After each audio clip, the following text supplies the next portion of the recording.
Saludo con mucho gusto a Raquel López Portillo Maltos, ella es analista internacional. Vamos a platicar sobre el tema migratorio, vaya tema. Muy buenas noches, Raquel, qué gusto tenerte en el Financiero Televisión. Buenas noches, Omar, un gusto estar en el programa.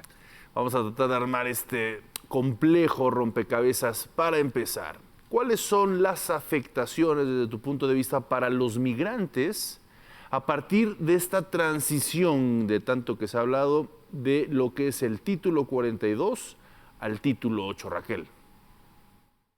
Principalmente el cambio que se avecina con el fin del título 42 tiene que ver más con la forma en la que se evalúan los procesamientos de migrantes y las consecuencias legales que puedan alcanzar.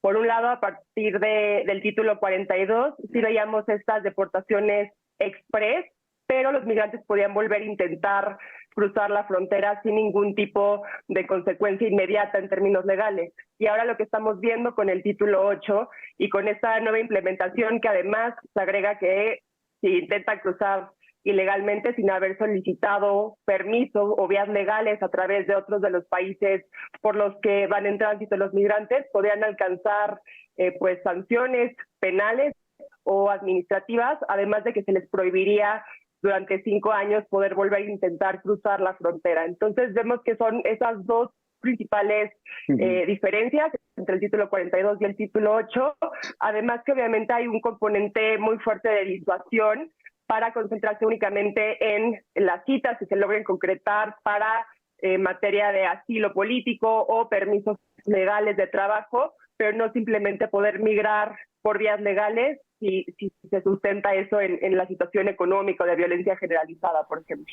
Claro, esa explicación es lo que lo sustenta en el papel, estos títulos. Ahora, hay estrategias tanto de México como de Estados Unidos para tratar de revertir estos flujos, para que también los migrantes de diversas nacionalidades no lleguen hasta la frontera. Desde tu perspectiva, ¿son adecuadas estas estrategias o hace falta más, Raquel? Desafortunadamente creo que no ha sido así y es precisamente este diálogo bilateral entre México y Estados Unidos lo que me parece que ha abonado esta incertidumbre en específico para los migrantes, porque realmente, al menos en el caso de México, todo lo que sabemos de lo que ha negociado el país en materia migratoria nos hemos enterado más bien por parte de los comunicados de Estados Unidos. A partir de hace unos días y el día de hoy también el canciller Ebrard dio más detalles, por ejemplo, sobre el número límite, ¿no?, que va a recibir México.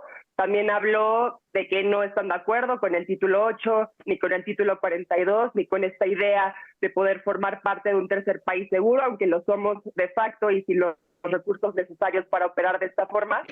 Y hoy también se anuncia a cuentagotas el cierre de 33 estaciones migratorias y la prohibición de emisión de permisos migratorios o de tránsito, lo cual por un lado es contradictorio con lo que había marcado el presidente López Obrador, en el que había pues dado la bienvenida a los migrantes y había prometido oportunidades de trabajo, y por otro tampoco hay claridad sobre a dónde se van a llevar esos migrantes que se encuentran en estos albergues y qué garantías de protección tienen. Esto ya generó ciertas protestas en Tapachula y de hecho las autoridades prometieron y ofrecieron pues disponer de ciertos camiones para llevarlos a Tuxtla Gutiérrez y que ahí pudieran obtener un permiso laboral de 45 días, pero estamos viendo medidas pues muy cortoplacistas y creo que no abonan a la certeza que se necesita en estos momentos. Pareciera ser que se le están saliendo de control las cosas al gobierno mexicano, como bien comenta Raquel, hace rato lo escuchábamos aquí, el canciller Marcelo Ebrard dijo solo 1,000 migrantes por día, no tenemos la capacidad, no tenemos la alternativa para poder resguardarlos. En fin, vamos a platicar un poco más sobre esta parte, cómo está México en ese sentido, pero antes me gustaría hacerte otra pregunta relacionada a lo que lo que acabas de comentar. Estas negociaciones que se han dado entre México y Estados Unidos, desde tu perspectiva, ¿son justas, son equitativas o consideras que México se está supeditando a los intereses de Estados Unidos? Creo que a lo largo de la historia hemos visto estas tensiones y distensiones en materia migratoria entre ambos países, pero creo que ese es el punto más álgido Y desde mi perspectiva sí hay una especie de supeditación a la política migratoria que marca Estados Unidos y que obviamente también en esta negociación entran pues ciertos beneficios también para la administración del presidente López Obrador. No olvidemos que apenas hace unos meses, cuando el país aceptó la deportación a territorio mexicano de 30,000 migrantes al mes, una cuestión que en sí misma es histórica porque no hay ningún otro país que haya recibido tal número de migrantes que no son nacionales provenientes de Estados Unidos, pues realmente se habló también, digo, no explícitamente, pero que se había logrado negociar pues ciertas cuestiones en materia comercial, en materia energética que pudieran diluir ciertas tensiones a cambio de la recepción de sus migrantes, pero lo que vemos desafortunadamente por parte de ambas administraciones es que el foco desafortunadamente no está en la protección de derechos humanos y las afectaciones que tienen estos grupos en especial situación de vulnerabilidad, sino que están pues también muy enfocados en el tema electoral en ambos países. Sí, eso va a jugar muchísimo los próximos meses. Y además sabemos que estas cifras de 1,000 migrantes o 30,000 mensuales, 1,000 migrantes al día o 30,000 mensuales, pues muchas veces se mueven, no son fijas, y hemos visto en diversos estados de nuestro país a cientos de migrantes pues desbalagados, perdidos, sin brújula, y que por supuesto esto genera necesidades para el Estado mexicano. Lo acabas de comentar, Raquel, están cerrando estaciones migratorias en México. ¿Qué pasa entonces? ¿Qué va a suceder con todos los migrantes? ¿Dónde los van a resguardar mientras suceden las cosas? Mientras se les da asilo o mientras se les regresa a su país. En este contexto, ya lo decíamos, México va a recibir 30,000 migrantes por mes. Te pregunto, Raquel, ¿México está preparado para atender las necesidades, no de estos 30,000, de todos los migrantes que están en nuestro país y que pues no se sabe qué va a pasar con ellos?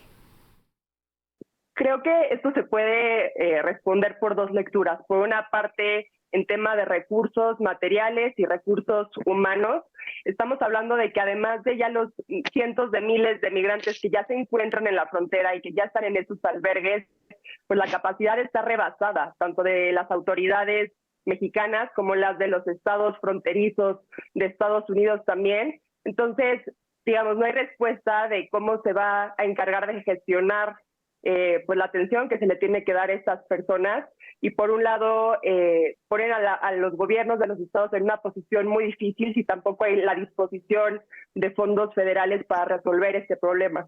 Y creo que la otra lectura que se puede dar es un tema también de voluntad política, Omar. Creo que desafortunadamente el foco, como comentaba, está en otros lados y no se está viendo la gravedad de la crisis humanitaria que no se avecina, sino que ya está, y que pone en riesgo la vida de miles de personas de una manera muy responsable. No olvidemos que no hemos visto, por ejemplo, al presidente López Obrador siquiera visitar alguno de estos albergues o estancias, como les llaman, y esto es desafortunado y habla de las prioridades que ha tenido esta administración en esta materia.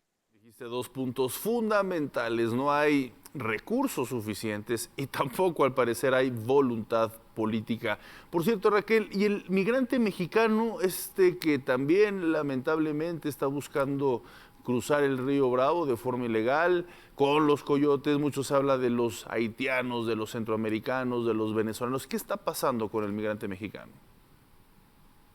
Se habla de que las cifras se han mantenido más o menos estables, al menos es lo que se ha hablado por parte de Cancillería. Sin embargo, como mencionas, países como Venezuela, como Haití, Cuba, Nicaragua, precisamente por los momentos políticos que viven en este momento, se han disparado las cifras, y creo que también esta parte de los migrantes mexicanos que hacen el intento de cruzar la frontera en estas próximas semanas va a cambiar, particularmente por las exigencias que se tiene ahora con estas condiciones de que haya persecución política, una persecución ideológica, que haya un factor creíble que les permita darles asilo político, y de otra manera la única alternativa que será posible para ellos poder llegar a Estados Unidos de manera legal es a través de estas citas de la aplicación CBP One, que tanto migrantes mexicanos como extranjeros ya han reportado pues muchos problemas y dificultades con el uso de esta aplicación y el poder concretar esta cita, y que habla también pues de los obstáculos que se generan también en esos caminos de acceder a las vías legales de migración. Hace rato escuchábamos un mensaje del embajador de Estados Unidos en México, Ken Salazar, dirigiéndose prácticamente a los migrantes, diciéndoles: tengan cuidado con los coyotes, pueden caer en manos del crimen organizado en nuestro país, tratando de frenar. Pero aquí la pregunta es, Raquel, ¿crees que la comunicación oficial de México, Estados Unidos, realmente está siendo efectiva? ¿Realmente está llegando a los migrantes? ¿Realmente están comprendiendo lo que está sucediendo ahora con el Título 8 y las calamidades que pueden enfrentar? Porque eso también es muy importante, Raquel, y no sé si esté sucediendo de forma adecuada. Creo que es una situación compleja. Por un lado, creo que sí hay suficiente información disponible, al menos por parte sobre todo de medios de comunicación, no tanto de canales oficiales, pero que obviamente pues es difícil el acceso considerando las condiciones en las que se encuentran en el tránsito hacia la frontera. Y por otro lado, y lo comentaban varias organizaciones y activistas que se encuentran en la frontera y en diálogo directo con los migrantes, también está la desesperación, que llega a un punto que creen lo que quieren creer y realmente ya están ahí y van a arriesgar su vida si es necesario para hacerlo. De hecho, en las primeras horas de esta mañana se veía como algunos migrantes desesperados se aventaban al río a pesar de que estaban enfrente de ellos las autoridades migratorias. Entonces creo que este componente de desesperación también pues nubla un poco la información que se pueda generar porque realmente no cuentan con otra alternativa. Precisamente hoy todos los medios en México, la mayoría mostraba estas fotos que generaban mucha tristeza, migrantes con niños, bebés, muchos de ellos tratando de cruzar el río Bravo, arriesgando su vida, por supuesto, con una idea que con esta forma de cruzar con menores de edad, ellos pretenden que se les podría dar de manera más fácil asilo. ¿Qué tanto esto es viable, esta posibilidad, o están viviendo bajo el engaño, Raquel?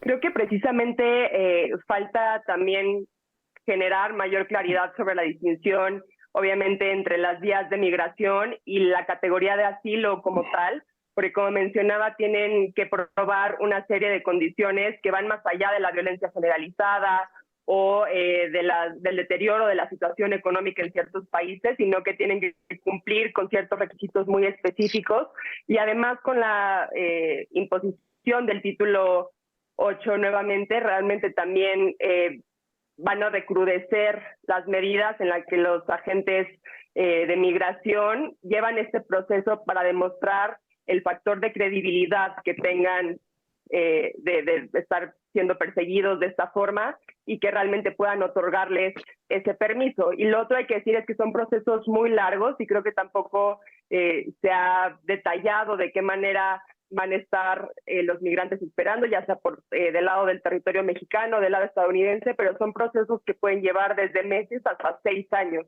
Entonces hablaba, por ejemplo, desde el lado de las autoridades estadounidenses que se les pondría un brazalete para cumplir con pues de cierta forma un arresto domiciliario en lo que se resuelve si es favorable ese veredicto o no, lo cual también conlleva a poner a familias enteras y a personas en un limbo en su situación jurídica.